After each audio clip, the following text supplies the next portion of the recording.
แมนเท่าคูณเป็นพนักงานไว้หนุ่มที่หากก็ได้รับการบรรจุเข้าเป็นรัฐกร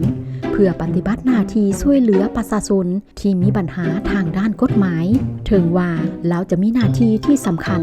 แต่เราก็ยังมีความวิตกกังวลใจหลายในการประเสริฐหน้ากับประชาชนที่จะเข้ามาขอการช่วยเหลือทางด้านกฎหมายกับเราย้อนว่าเรายังขาดประสบการณ์ในการรับมือกับปัญหาดังกล่าวของประชาชนอยู่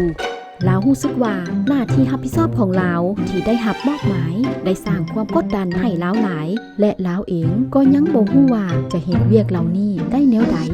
ความกังวลของลาวได้เพิ่มขึ้นเรื่อยๆหลังจากที่ได้รับโทรศัพท์จากหลายๆคนที่ต้องการความช่วยเหลือเพื่อเฮ็ดให้ลาวสบายใจขึ้นลาวตัดสินใจบ่รับโทรศัพท์เวลามีคนโทรเข้ามาเวลา 8 โมงเช้าก็มีประชาชนที่เดือดร้อนจำนวนหลวงหลายเข้าคิวรอถ่ายอยู่หน้าประตูห้องการเพื่อขอความช่วยเหลือจากลาวแต่เวลาผ่านไปคุณก็ยังเล่นเกมอยู่ในโทรศัพท์มือถือของลาวอย่างม่วนซื่นและก็เบิ่งโพสต์ของนางลูนาที่เป็นคนดังในอินเทอร์เน็ตที่ลาวมักและติดตาม1 ชั่วโมงผ่านไป2 ชั่วโมงผ่านไปและ3 ชั่วโมงผ่านไปประชาชนที่รอท่าด้วยความอดทนอยู่ทางนอกประตูหวังว่าจะมีพนักงานมาฮอดห้องการในไวๆนี้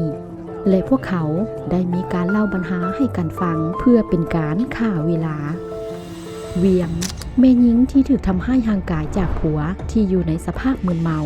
ลาวมีความกังวลต่อกับชีวิตของลาวและรู้สึกสิ้นหวังเพราะบ่ฮู้ว่าจะไปขอความช่วยเหลือได้อยู่ไสผัวของลาวได้เอาลูกสาวลบหนีไปพร้อมทั้งได้ปะหนี้สินก้อนใหญ่ที่ไปยืมจากหมู่ไว้ให้ลาวเป็นผู้รับผิดชอบคำตา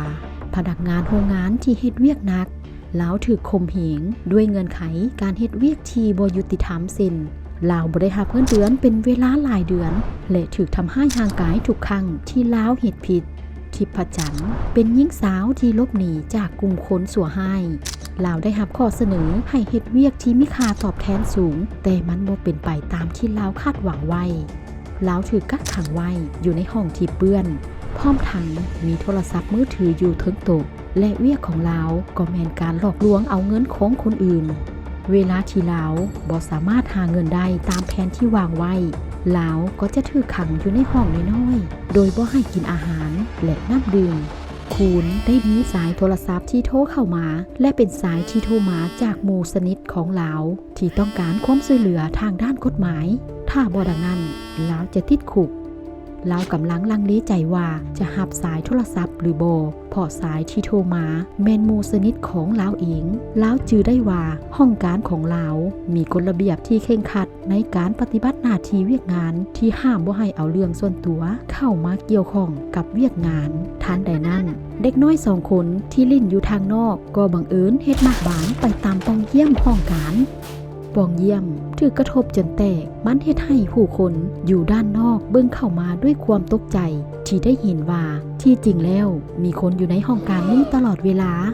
ในสถานการณ์นี้เฮาควรจะเฮ็ดแนวใดเพื่อให้สอดคล้องกับการสร้างรัฐที่ปกครองด้วยกฎหมายเฮาสามารถเฮ็ดหยังได้แด่เพื่อหลีกเลี่ยงเหตุการณ์แบบนี้